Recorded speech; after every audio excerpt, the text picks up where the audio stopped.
Have you been wondering whether the Smartmi Air Purifier with Apple HomeKit support is right for your smart home? In this video, I'm going to help you answer that question. Hey guys, Chris Young here from HomeKit Geek, the channel to bring you new smart home content all the time, focusing on Apple HomeKit. If you haven't subscribed already, do me a favor, mash that button below, ring that bell to be notified when new videos are added. So before we get started here, I want to let you guys know that this was a review unit that was sent to me by Smartmi. Now, this is a little bit different in that I actually bought one of these on Indiegogo as well. So I have spent my own money on this as well as received a review unit. So you guys need to know this in case you think that this might have affected my opinion. So first things first, let's talk about why you want an air purifier. Air purifiers, again, in the post-pandemic world that we're living in, we have all learned a lot in the last couple years on how important air quality is. So one thing that really put it in context for me, you can go a couple weeks without eating. You can go days without water. How long can you go without breathing? Probably minutes at the most. And yet this is something that most of us take for granted. We just breathe in, we breathe out, and that's that. Air quality is something I've always been passionate about because I want to make sure that for my family, when they're breathing those 20 to 25,000 breaths a day, I want to make sure that they're getting good quality air into their lungs. And I think that's important. So first off, let's talk about the right application. What's the use case that you're going to be looking for here? So currently, if you're in the Apple HomeKit camp, there are really only two air purifiers that are fully supported and certified with Apple HomeKit. And that is the Vocolinc PureFlow, of which I'll put a link up here to a review I did on that, as well as the Smartmi Purifier. Now, if you look at the two, the first thing that's going to really jump out at you is the price difference. And that's going to make sense here, as the Vocolinc really is almost twice the size, twice the air capacity. So the first thing we want to look at here is the total capacity and what is the use case.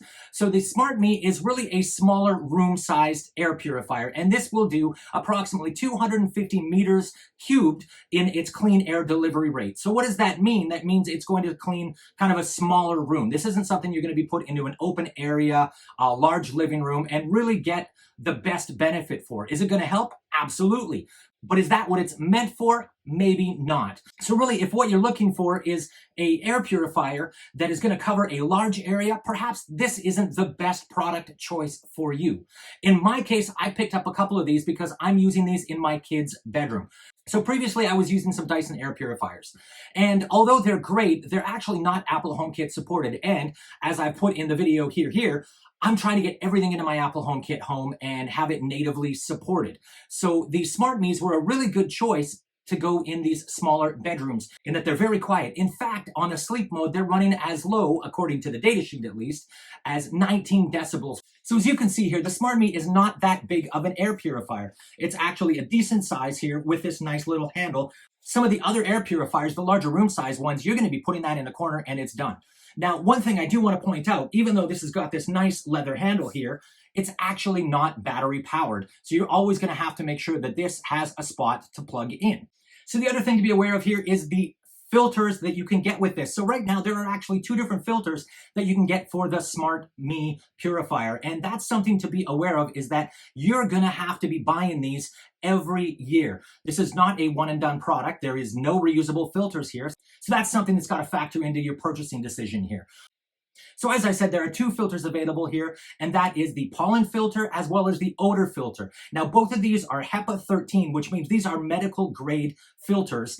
And really the big difference is the carbon filter put into the Oder filter that will allow it to deal with some of the more volatile organic compounds that may be flying around in your air. Now, the best thing you can possibly do for those volatile organic compounds and just general air quality is just to make sure that the air in your house, in your homes, is flowing constantly. So open windows if you can, if that's an option for you, assuming that the outside air isn't worse than your inside air. Right now, looking at Amazon.com, the Pollen filter is available at about $40.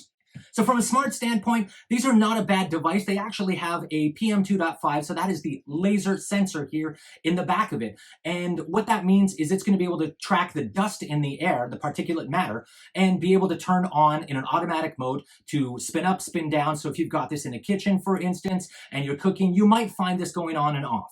So of course this has only the PM 2.5, which is what it needs to be able to do this. And I'm actually okay with that in that I have found generally that air quality sensors built into a air treatment device like a humidifier, dehumidifier, air purifier are a little bit less accurate in that the device itself is creating a microclimate around it, which means that it's not always got the best from a sensor standpoint. This is where the beauty of HomeKit comes in. So although this does have only a particulate matter 2.5 sensor, this is a great opportunity to pair it with something like the Eve Room that has that additional, the temperature, the humidity, and most importantly, the volatile organic compound sensor. And this gives you the ability to trigger the Smartmi in the event that the volatile organic compound, or VOCs, raise during the day. From an ecosystem support, this has got HomeKit support, it's got Amazon as well as Google, so you're covered on all three of those, which is really nice. So how am I actually using this? Well, that's the beauty of the automations within Apple HomeKit. So I've got a relatively simple automation here. I have 3 scenes set that essentially all that I'm doing is at right before bedtime when my kids go to bed for about half an hour, I crank up the Smartmis in the bedrooms as high as they can possibly go. So I've got this set on high for about a half-hour period, and that does like a full refresh of the room. Again, these are smaller bedrooms, so this is a perfect application of this. And then I just put it into sleep mode to make sure that it's continuously cleaning the air